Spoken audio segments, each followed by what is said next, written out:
Good morning, everybody. Welcome to the Manatee Chamber of Commerce webinar, Designing a Killer Social Media Strategy.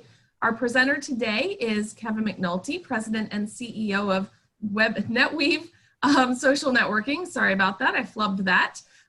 He will tell you a little bit about his company. In the meantime, I would like to thank all of you for attending and also thank our sponsors who make these webinar series possible. That's Lepensi Plumbing, Pools and Air, and Veritas Pest Management. So Kevin, go ahead and take it away. All right, great. Well, thank you so much. Thanks also to the sponsors. I think Lepensi has sponsored every single talk I've ever given at the Chamber, which I appreciate. So thank you for that. Okay, today, everybody, we're going to talk about designing a killer social media strategy. We don't have a huge amount of time to dive into a lot of particulars, so we're going to cover some concepts at a very high level, but hopefully give you something that you can take back and use and kind of flesh out on your own. But again, my email address is down there at the bottom, and I take questions forever. So if you do have any questions, feel free to email me anytime. If you have questions during the presentation, you can use the chat function or the Q&A function. I see Carrie prefers the Q&A feature. So you can use the Q&A feature to ask any questions as we go. I am not a wait for the end for questions kind of guy. If you've ever heard me speak before, you know I would rather steer the conversation however you need it to go. So feel free to ask questions as we go along. If you don't know me, I own and with Pamela Harper, we co-founded NetWeave Social Networking about 11 years ago.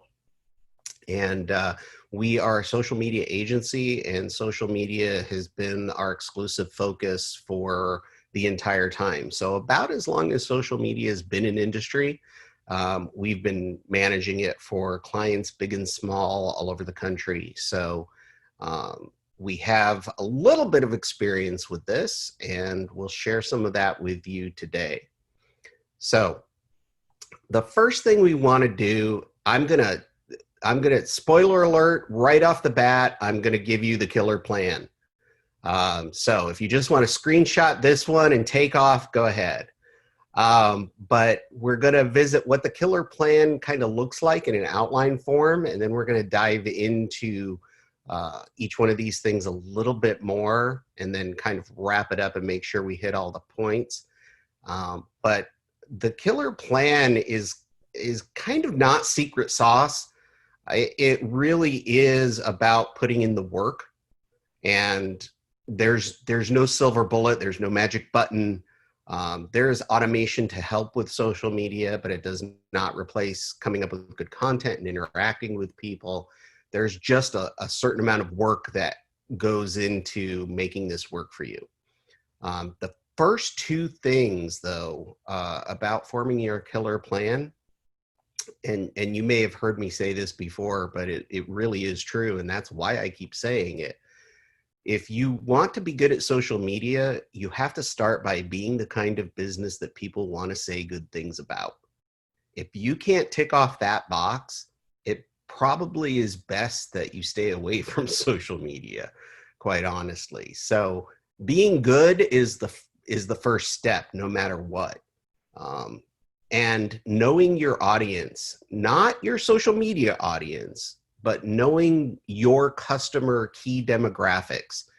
Those two things are things you need to figure out about your business regardless of whether you're on social media. It has a profound influence on your success in social media, but it really is just basic business 101 stuff that you really need to make sure is taken care of regardless of whether or not you're doing social media. So step one and step two for everybody, regardless of what you decide to do social media wise. But after that, it's a matter of setting your goals, planning which platforms you'll be on, crafting your message, measuring and adjusting. This is a step a lot of people overlook, and we'll talk about sharpening the saw later.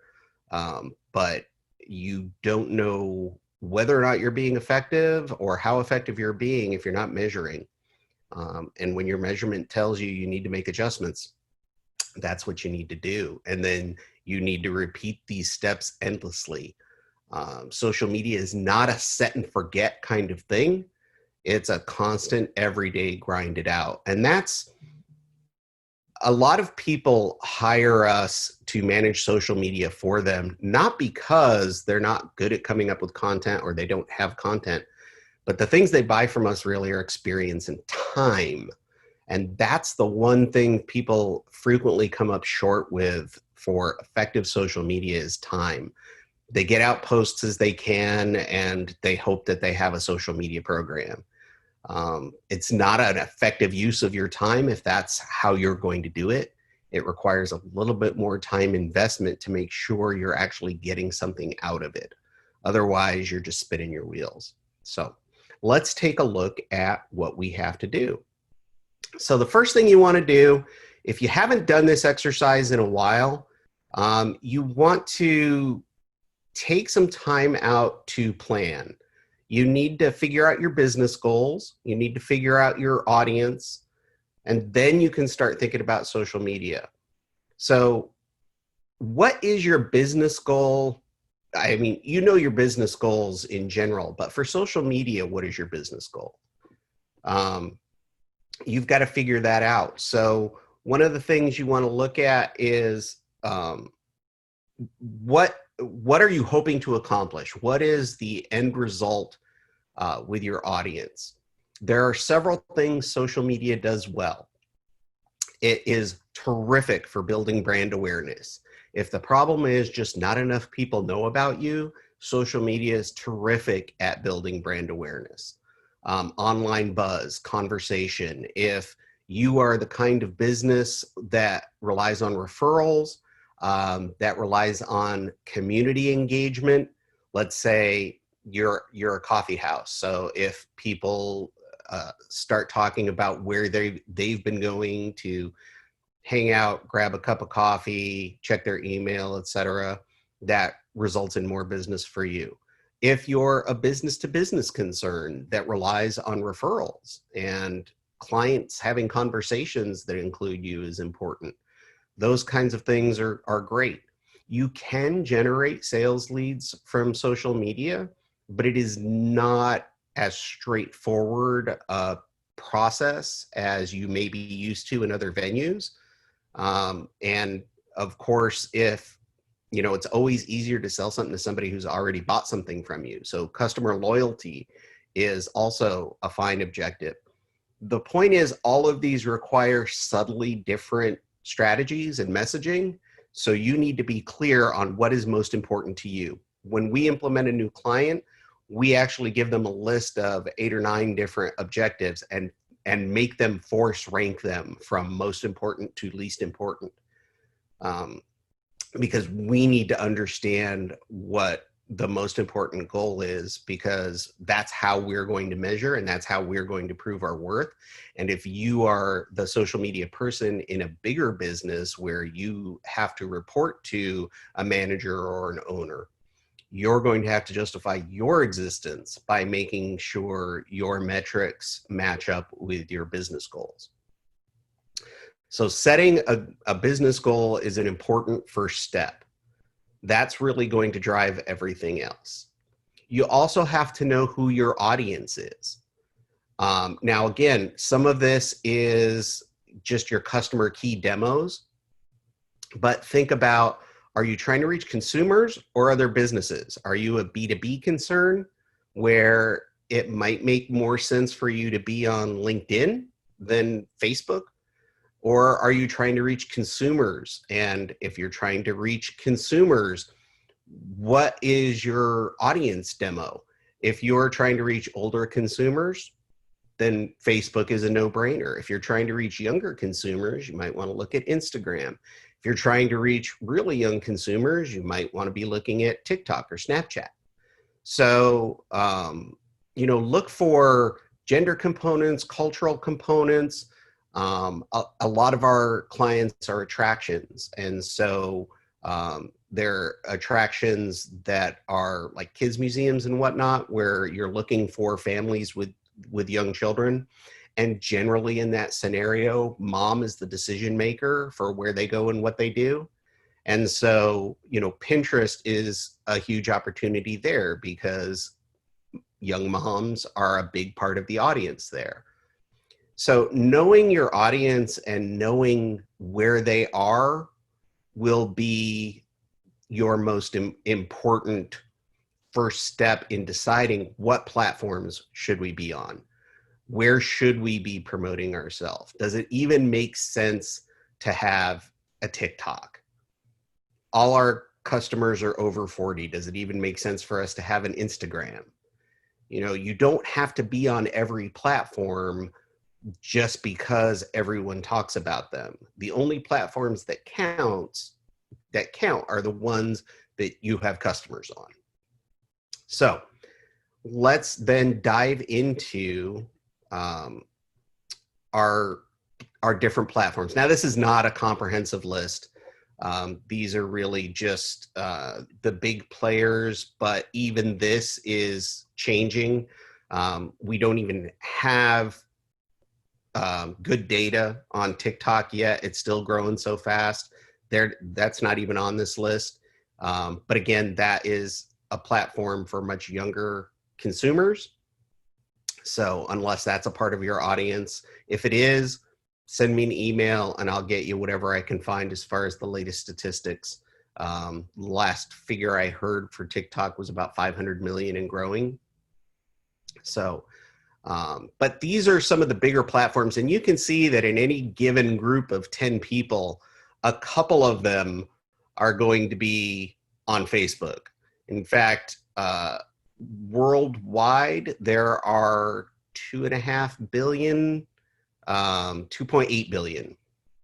So that's almost 1 in 3, if I'm mathing properly. In the United States, that winds up being about 2/3 of adults in the United States have a Facebook account. Are they daily users? Maybe, maybe not. But even in terms of daily users, about half of the US is on Facebook on a daily basis. So now they do tend to be a little bit older. And you hear sometimes that, kids are flocking away from Facebook. Well, they're not flocking away. They're just not joining. The kids that were there got older. Facebook's been around for 12, 14 years. So, the folks on there who were youngsters are now aging into the demographics above them, and they're not being replaced by teenagers as much. There are lots of teens have Facebook accounts because they have Facebook groups for activities that they do or classes that they may be taking, etc. But they're probably not daily social users of the platform as much as they are some of these other platforms.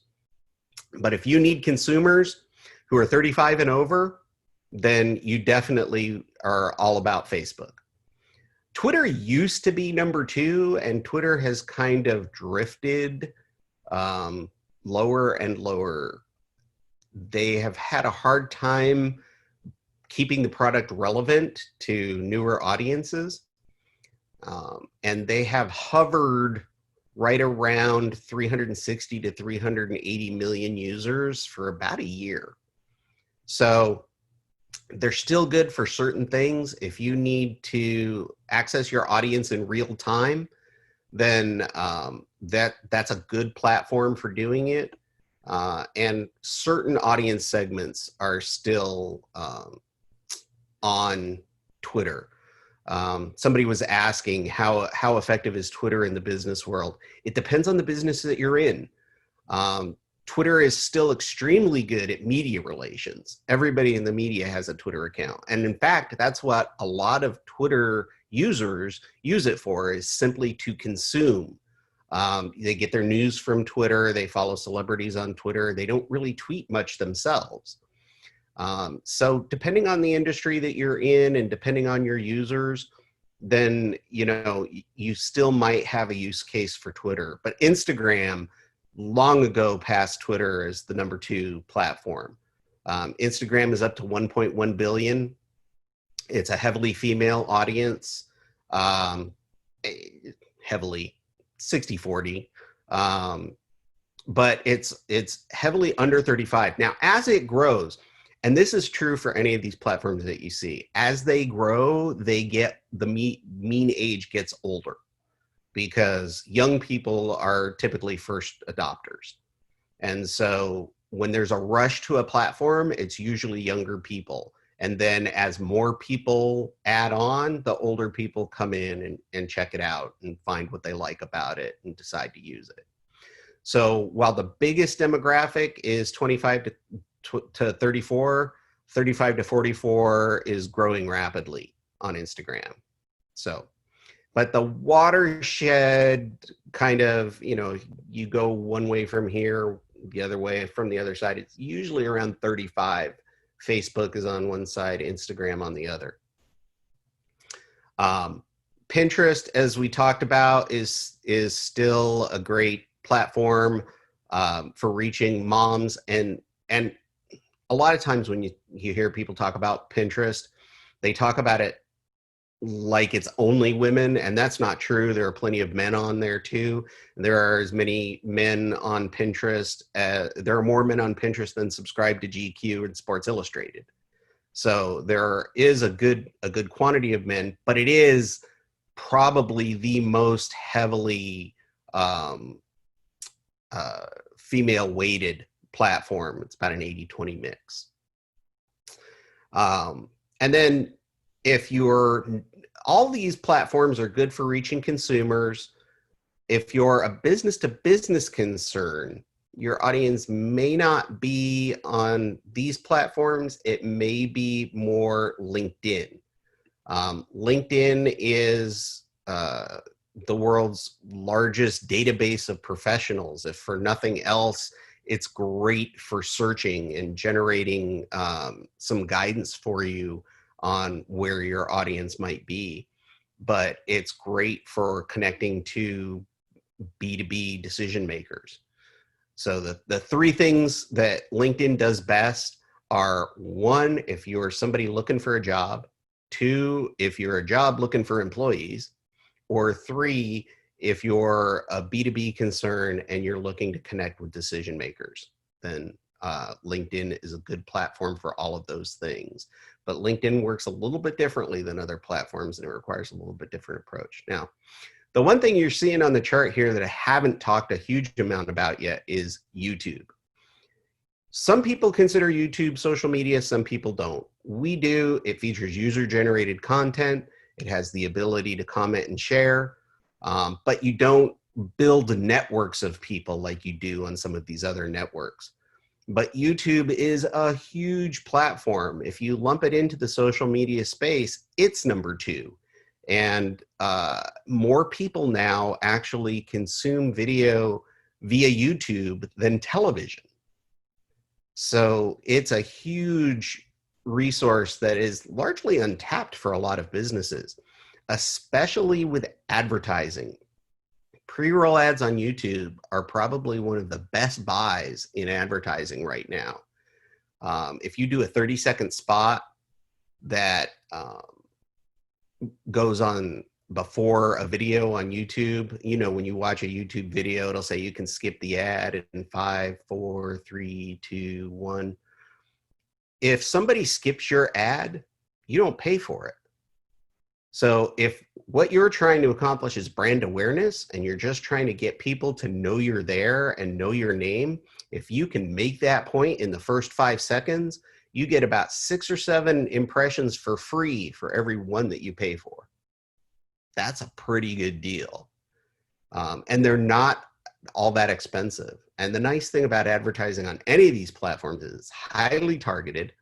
So you can pick exactly the people you want, whether that be geographics or interests, etc.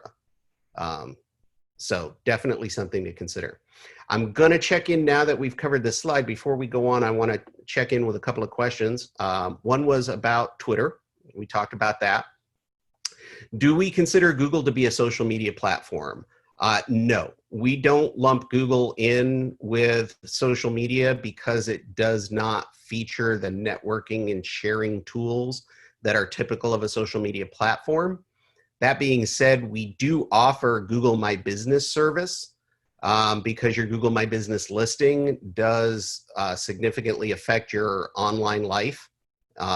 So we want to make sure that we do include that. You can make posts, but they're not social media posts. They don't get likes, comments, and shares. But it is an important part of your online presence, but we don't consider it to be social media.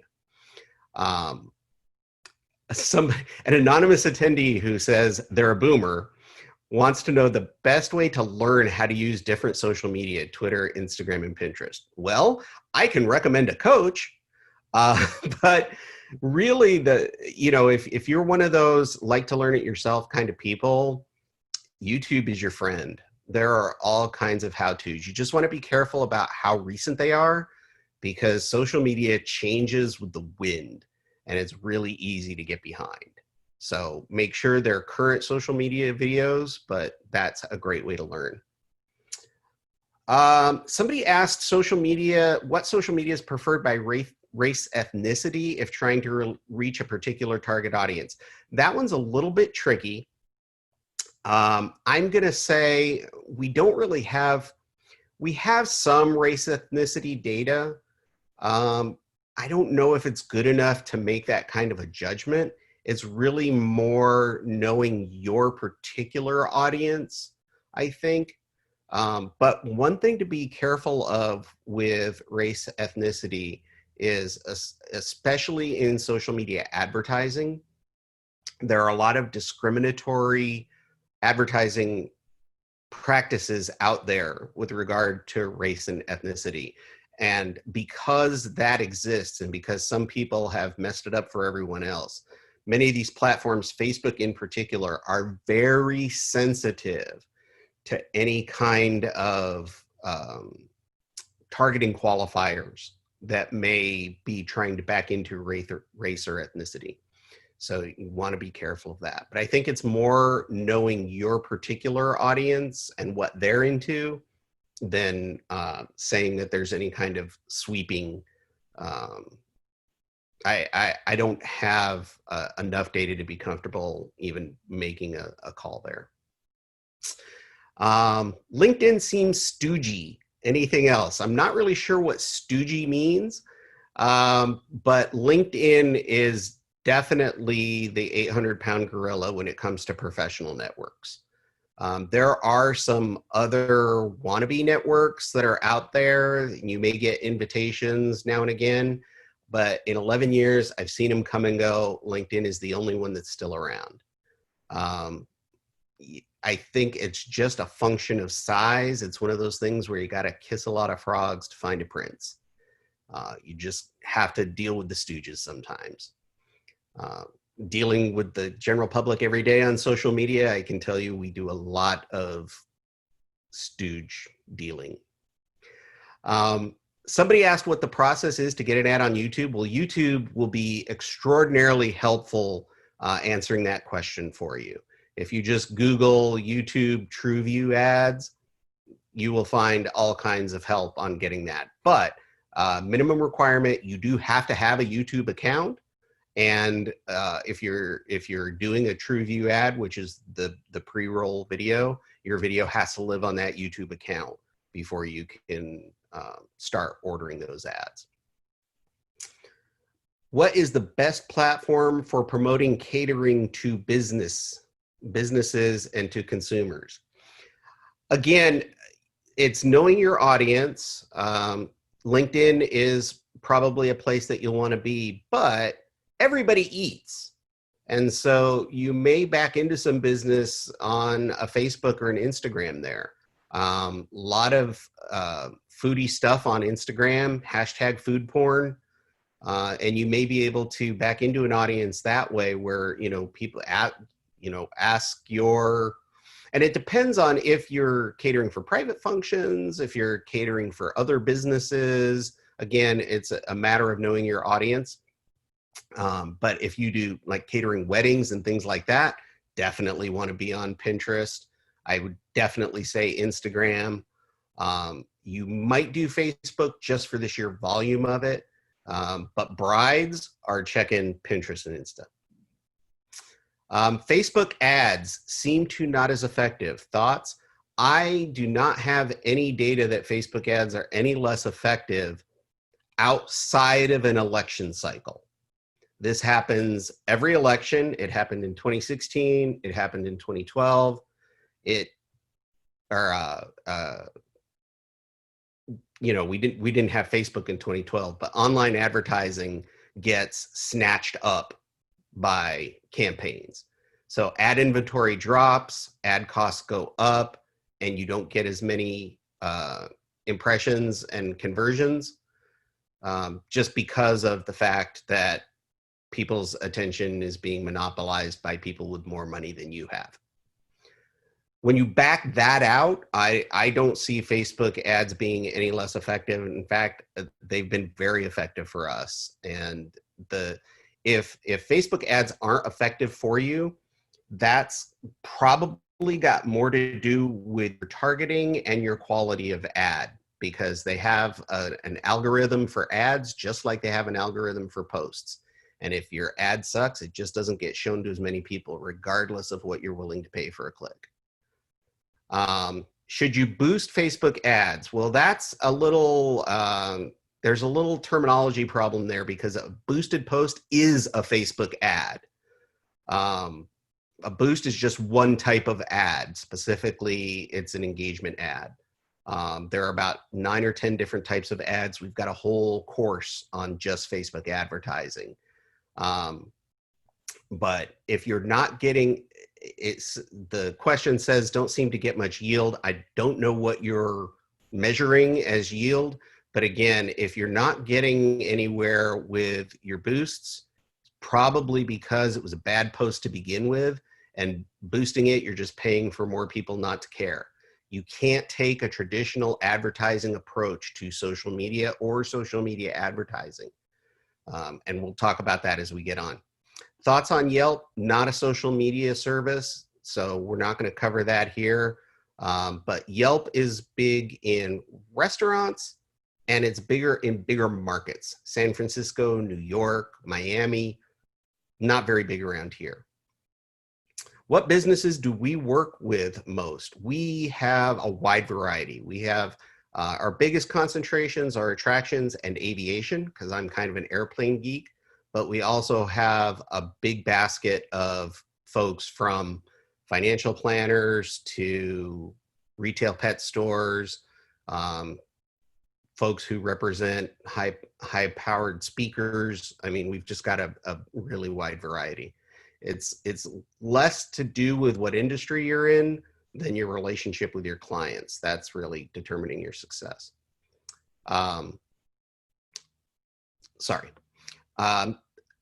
Trying to clear out the questions. Thoughts on how to grab consumers' attention in those first 5 unskippable seconds.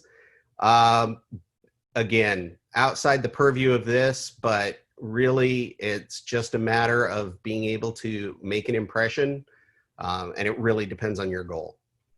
What do we think about Alignable? Seems a little like LinkedIn.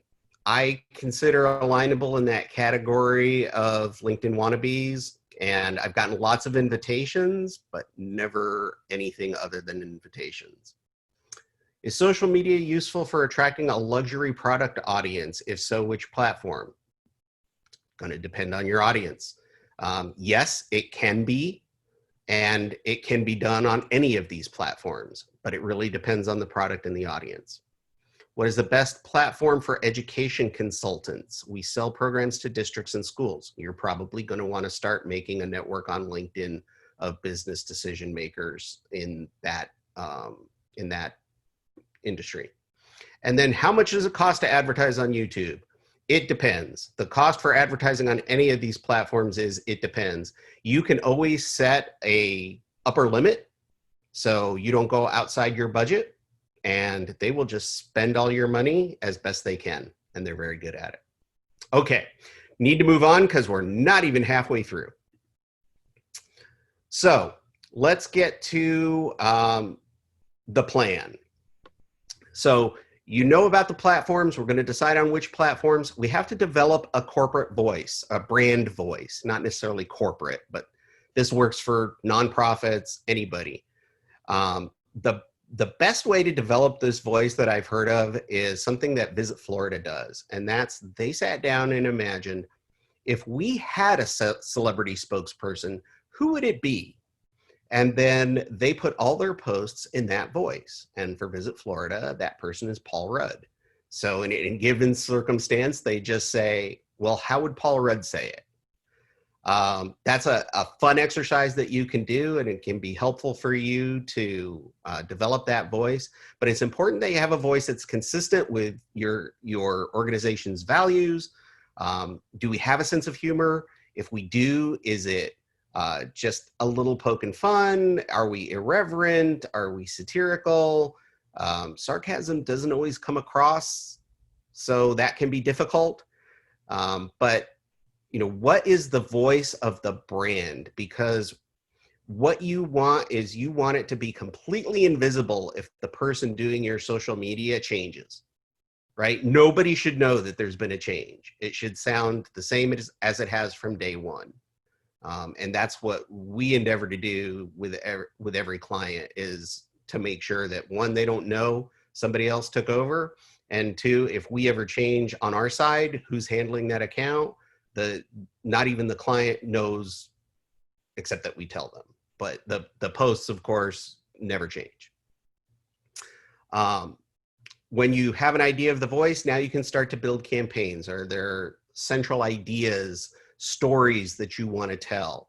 And that's, you know, campaigns can be something that are cyclical in nature. It may just be this month or this quarter.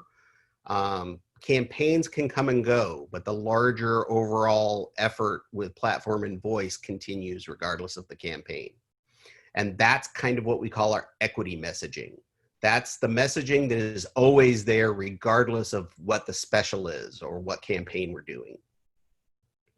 You also need to assign monitoring. Grandma told you have 2 ears and 1 mouth for a reason. You should be listening twice as much as you're talking. And that's really, I mean, the key of social media, the emphasis is on social. So you need to be out there monitoring for mentions of your brand, mentions of your service, mentions of your principals, you know, the folks who own your company and who are the very visible public face of the brand. You need to be monitoring for all those things, as well as just posting on your own platforms.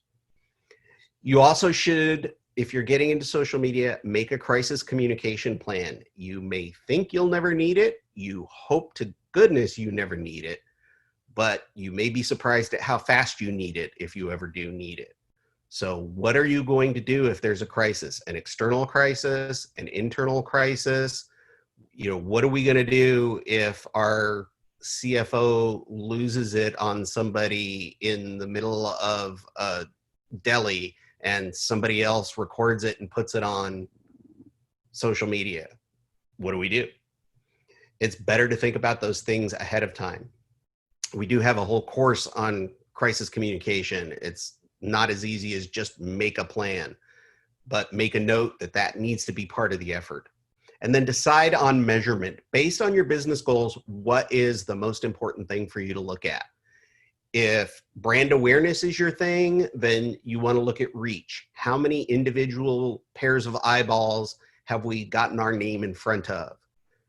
If it's sales, then you want to measure conversions. How many people went to our thing and then went and bought the widget? But what is the most important measurement depends on what your goal is. So you need to decide on that. Okay. No matter what platform you're on, what direction you go, what your voice is, quality content counts.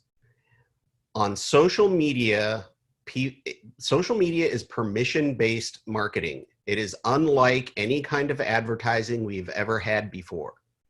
You know, when I sat down to watch the football game, I didn't do that, you know, hoping for your car commercial. unless it was the Super Bowl and then everybody's into the commercials all of a sudden. But that's interruptive marketing. You're trying to put yourself in areas where people are already paying attention. Social media is permission-based marketing. People will follow you if you provide them value. And if you do that, then you have an opportunity to be a part of their everyday life and to be top of mind when they need your service, or to be somebody that they'll recommend to friends when friends ask about your product or service. But you don't get to do any of that if you don't provide value to the customer.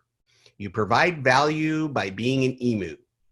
Everything that you post, almost everything that you post, needs to be entertaining or educational, that's E, motivational, or useful, right? It has to be one of those three things. If what you're posting is not one of those three things, people don't care.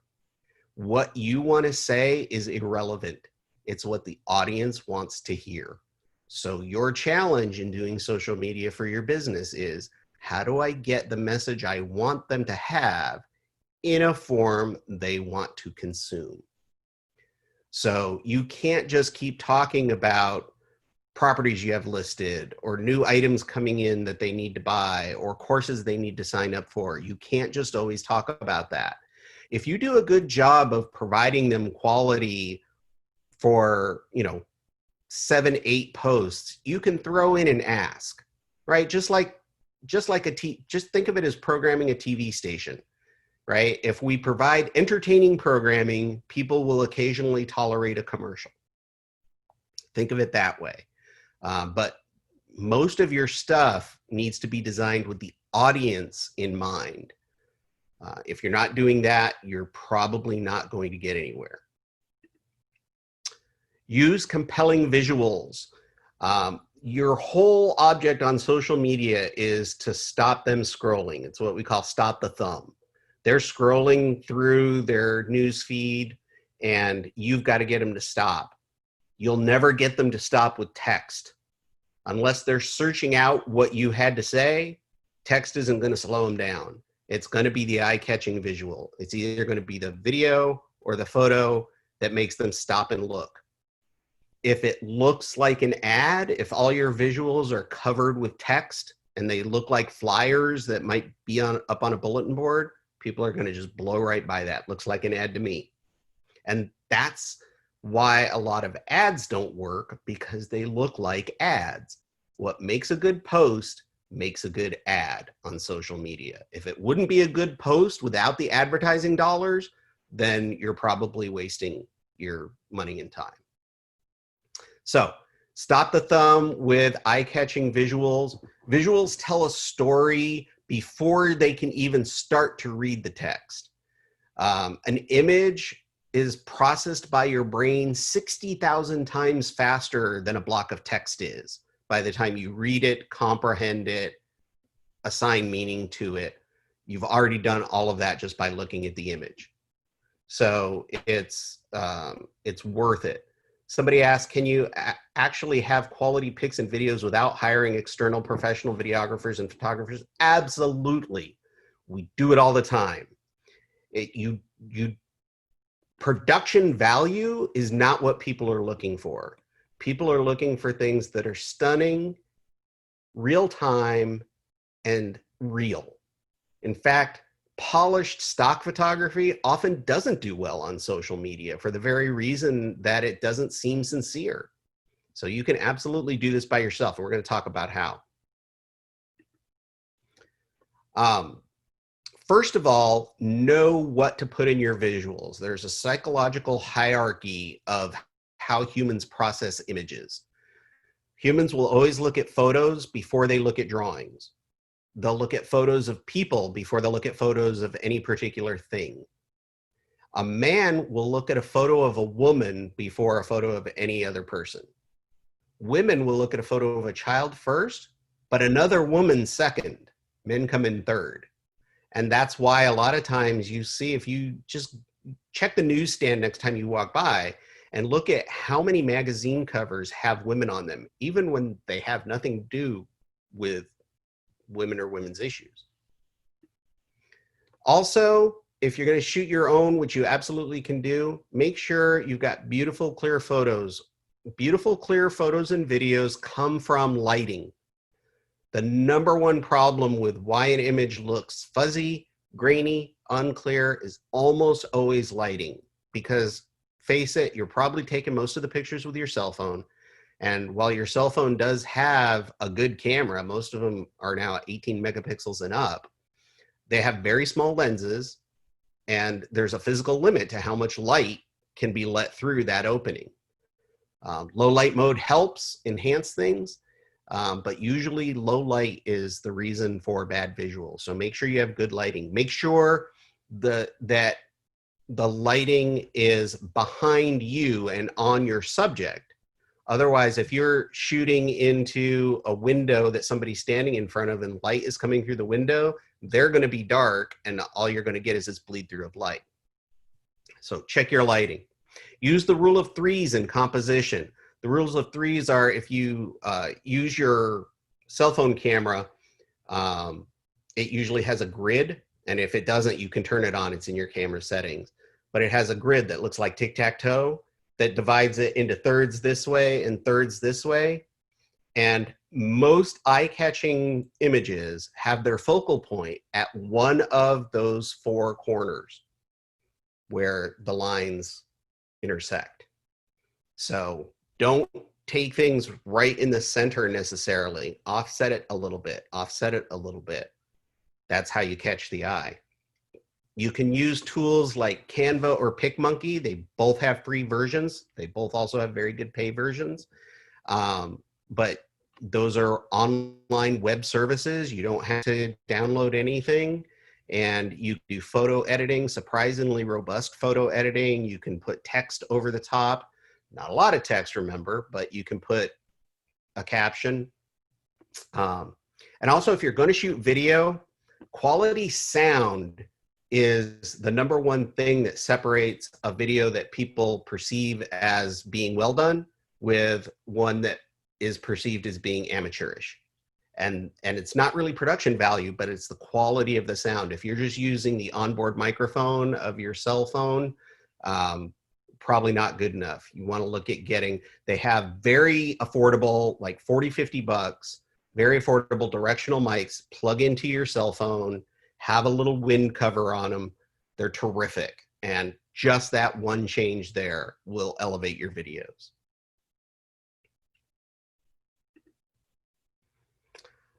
Okay, if you're going to use other people's images, user-generated content can be a great source for visuals for your posts.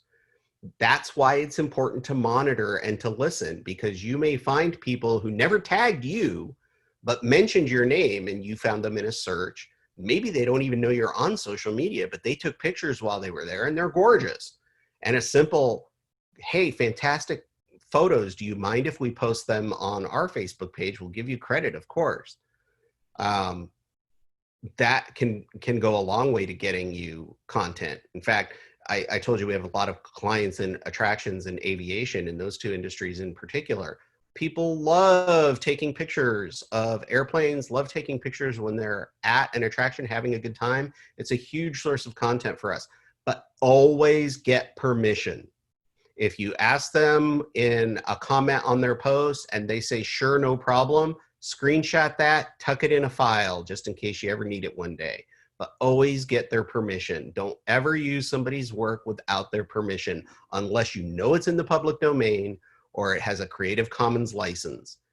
And even with Creative Commons licenses, some of them specify that you have to give the person credit, so make sure that you're attributing things properly. If you're using Google Images to find things, you can't just take anything off the internet. You can sort a Google image search by license so that you can just look at the items that have Creative Commons licenses or in the public domain. And then that gives you a starting point. But you can't just go take anything you want off of Google Images. It can come back to bite you. So also, if you're shooting your own stuff, especially if you're shooting video, be careful you're not including other people's copyrighted work in your work.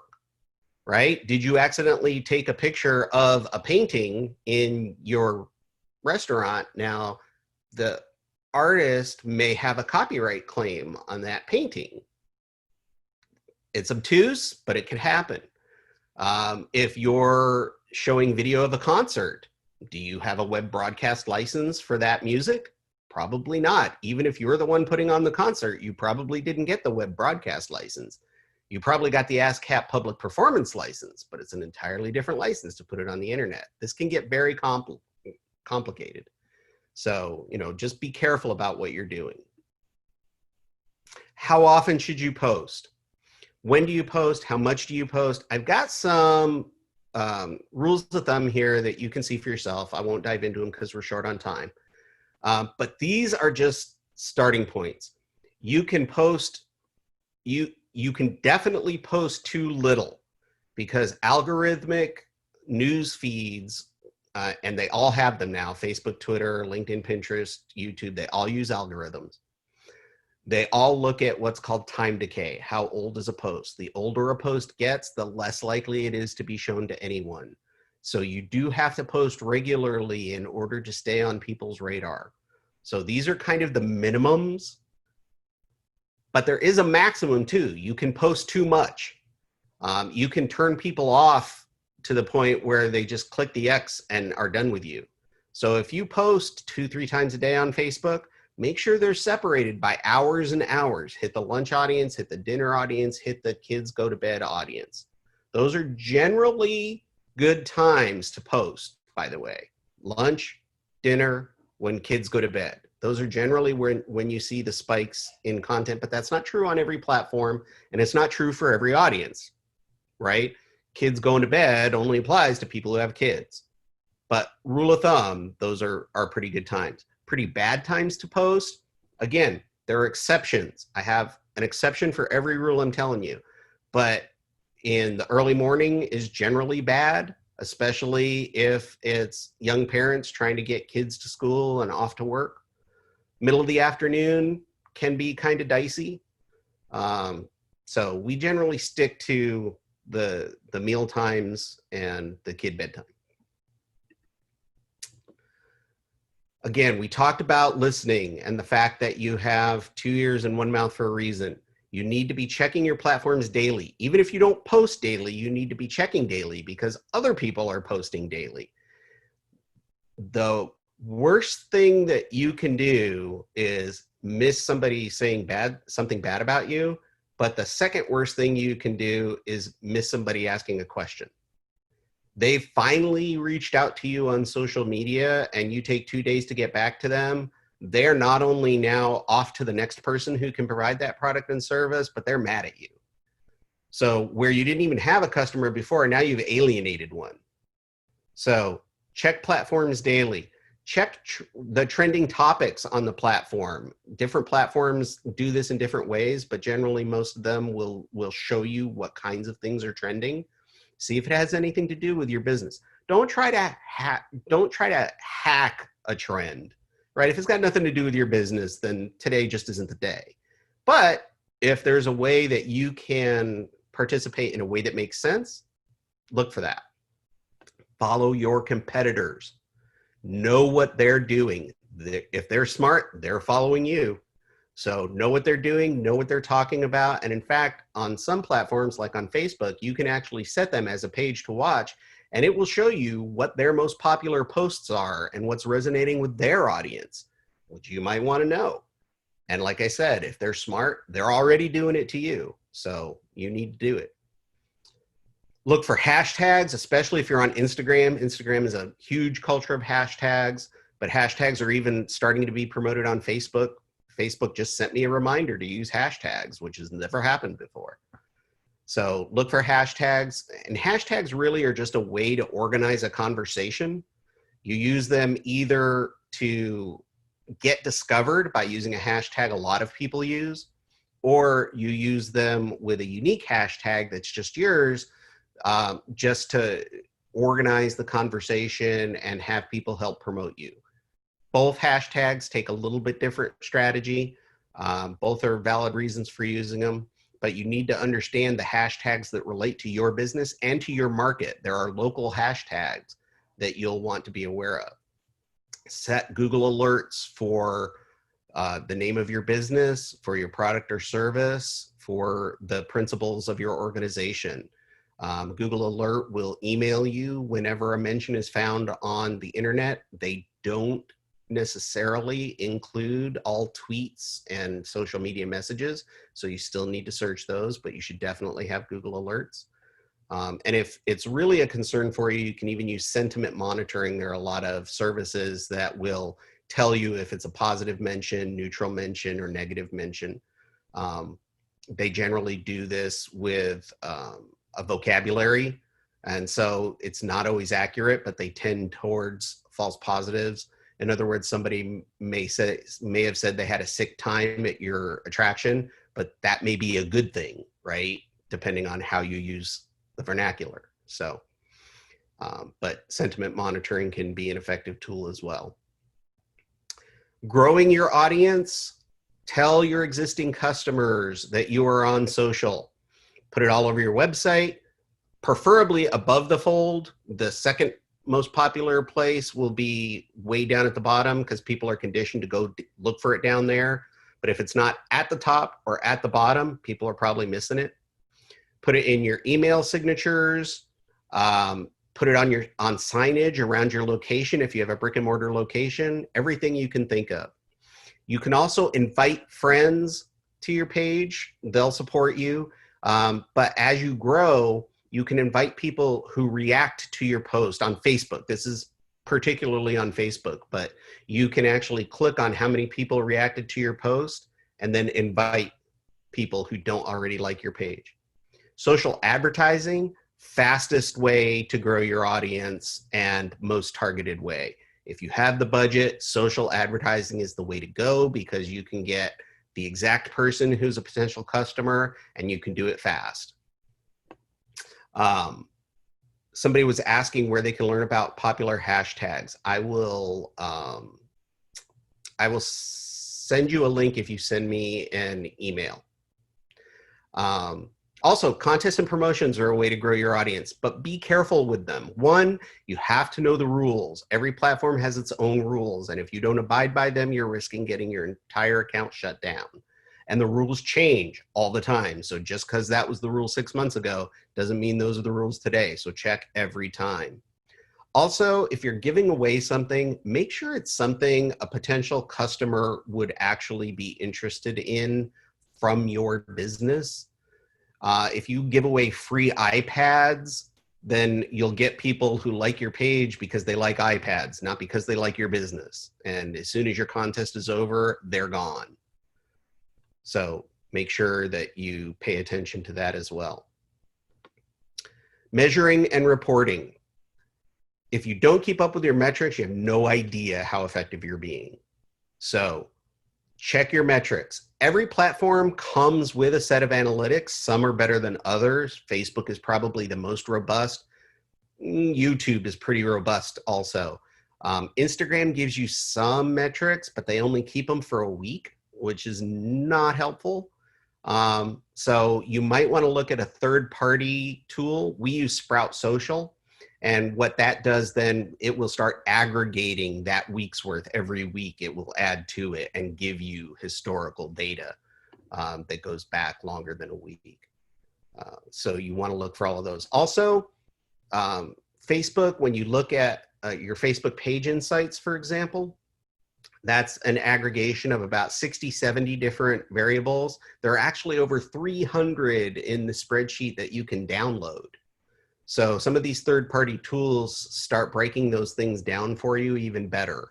So you might want to look at that. Also, most of these third-party tools like Sprout or Hootsuite can also help you schedule content. So you can schedule posts ahead on all your platforms and not have to be futzing with it on a daily basis. You can sit down when the creative muse strikes, make all your posts, schedule them out, and then just monitor for the rest of the week.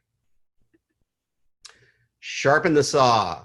There's an old story about a lumberjack. This guy finds him in the middle of the forest, sweating, just working so hard to cut down this tree. And the guy says, it looks like you're working pretty hard there. And the lumberjack says, yeah, because my saw's dull.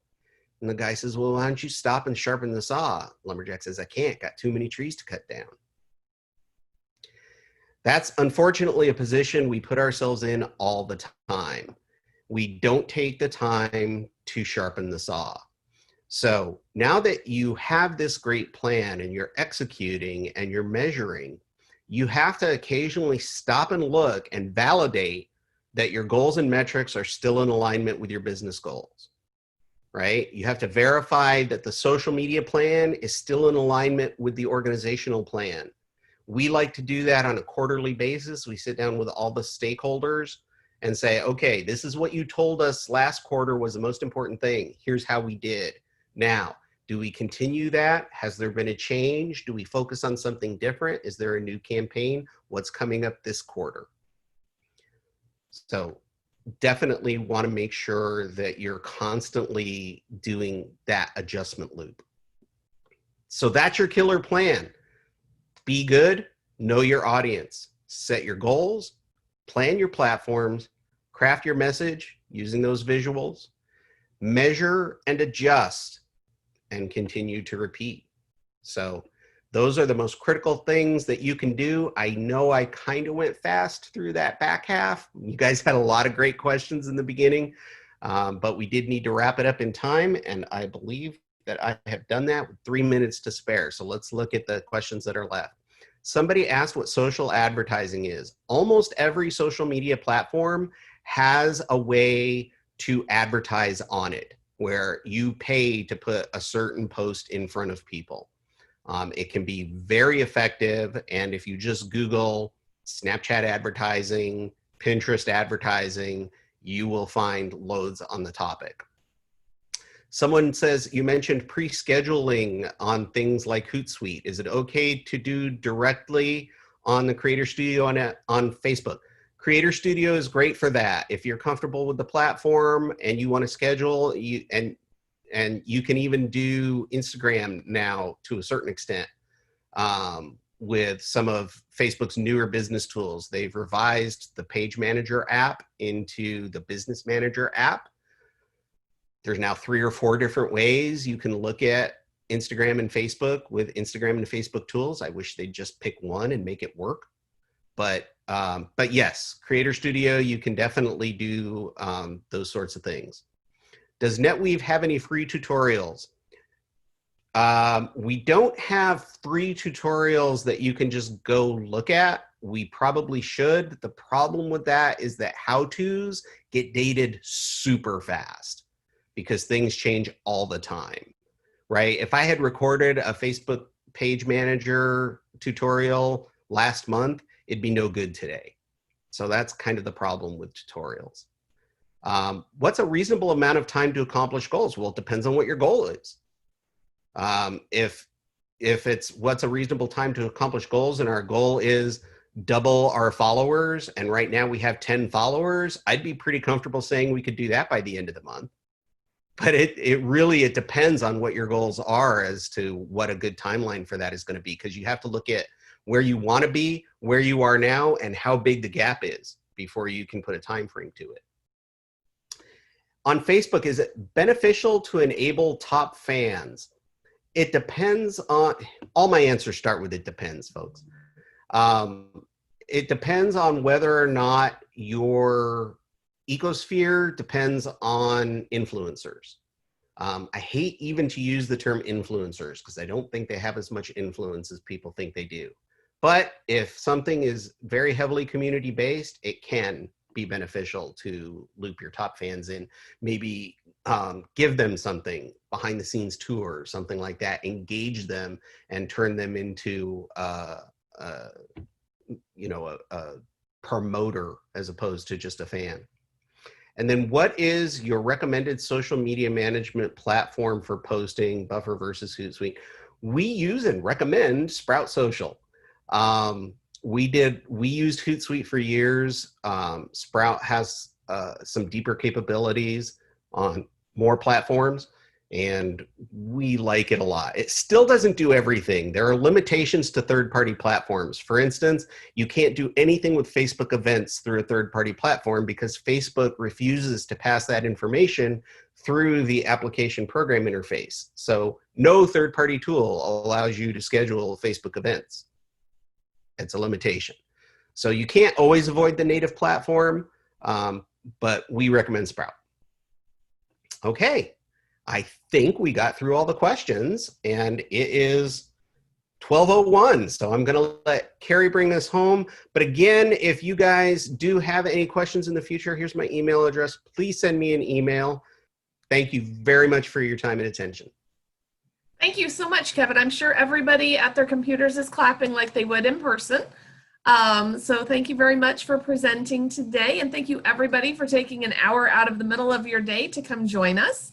And a final thank you to our sponsors, LaPenzie Plumbing, Pools and Air, and Veritas Pest Management.